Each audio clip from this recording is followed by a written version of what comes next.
प्रश्नावली 1.1 उसका पहला प्रश्न करेंगे, जिसमें हमें दिया है अभाज्य गुणनखंड। हमको अभाज्य गुणनखंड निकालने हैं।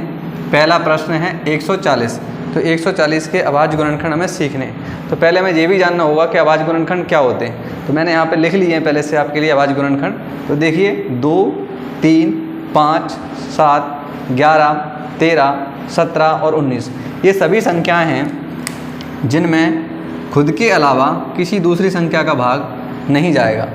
आप इसमें किसी भी संख्या में भाग लगाइए, किसी भी संख्या से भाग लगाइए, इसमें खुद के अलावा दूसरी संख्या का भाग नहीं जाएगा।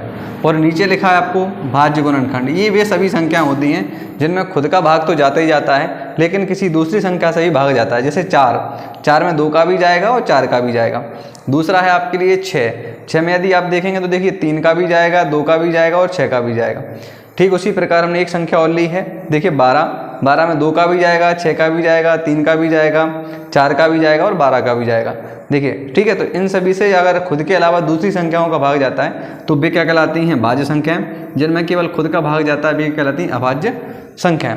तो हमें इसमें अभाज्य संख्याओं से गुणनखंड करने हैं। तो 2 का हमने भाग लगाया, 2 सत्ते 14, 0 का 0, फिर 2 से लगाएंगे, 2 तिया 6, 2 पंचे 10, फिर 35 आ चुका है, लास्ट में 5 है तो हम किससे काटेंगे? इसको 5 से काट देंगे। ठीक है, 5 सते 35 और 7 एकम 7। इस प्रकार हम इसके अभाज्य गुणनखंड निकाल लेंगे।